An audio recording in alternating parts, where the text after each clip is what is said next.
Donald Trump is getting laughed at. Hello, everybody. David Schuster reporting. Historians and diplomats around the world are skewering Donald Trump over the holidays. In case you were tuned out, Trump intensified his wild imperialistic ambitions. President-elect Donald Trump is doubling down on talk of expanding U.S. territory, which has gotten quite the reaction around the world, as you might imagine. On Christmas Day, Trump posted about Greenland, Canada, and the Panama Canal, suggesting that the U.S. could take control of all three. Yes, Donald Trump thinks the United States could take control of Greenland, Canada, and the Panama Canal. Canada, as most people know, is a sovereign nation that is not for sale.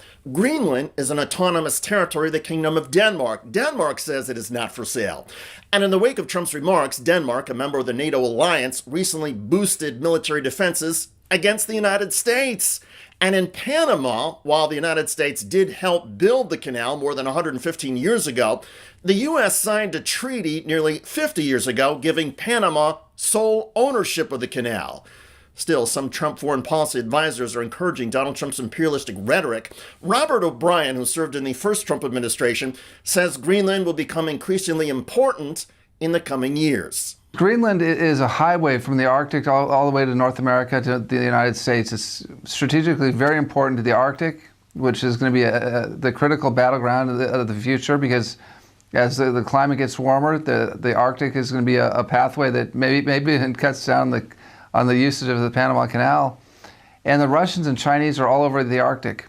Now, the Kingdom of Denmark owns Greenland, and they've got an obligation to defend Greenland. And so President Trump said, if you don't defend Greenland, we'll buy it, and we'll defend it, but we're not going to defend it for free and let and not develop Greenland and not extract the minerals and oil and resources of Greenland. And while we defend it, Denmark gets rich, and the King of Denmark, becomes even wealthier. It is true that thanks to global warming, the melting Arctic ice will open up new shipping routes through Greenland.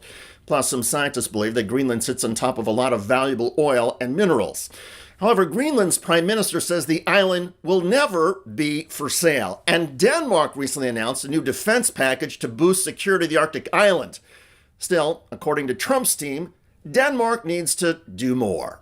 Denmark is now on the front lines of the war against Russia and China. They're like the Baltic states, they're like Poland, because of their vast territory in Greenland. And so they've got to defend Greenland.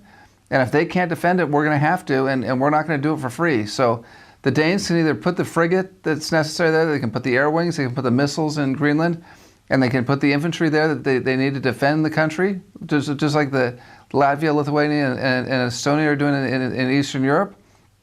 Or they can pay us to do it, and we'll do it, but they can cover the cost of the defense. Or if they don't want to do either of those things, they can let us buy Greenland from them. And Greenland can become part of Alaska. I mean, the native people in Greenland are very closely related to the people of Alaska. Not exactly. Some of the indigenous people in Alaska are related to some of the indigenous people of Greenland, if you want to go back far enough. But none of those tribes are calling for Alaska to take over Greenland. Still, the idea that the United States might grab Greenland and exploit its natural resources has prompted salivating across MAGA world. From the hosts on Fox News to the armchair conservatives posting on X, it seems all of MAGA is enthralled with the idea of conquering more land and expanding the United States. And even if Donald Trump is just jabbing at Denmark, Panama, and Canada for negotiation purposes, Trump supporters think it's awesome. By contrast, historians are laughing at Trump. In some ways, it's distraction. The more we talk about Greenland, the more we talk about Canada and Governor Trudeau, and the more we talk about taking back the Panama Canal, the less we're talking about Syria or Gaza or these other hotspots that require significant attention and real diplomacy rather than this kind of circus act.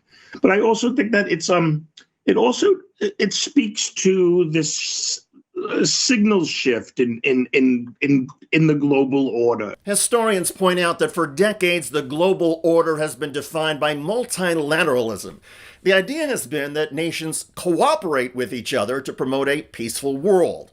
Relatedly, leaders largely have adhered to certain diplomatic expectations and protocols, but not Donald Trump. Trump, by just by just talking about taking the canal or taking Greenland or turning Canada into the 51st state is really hearkening back to a world where the doctrine of conquest still reigned.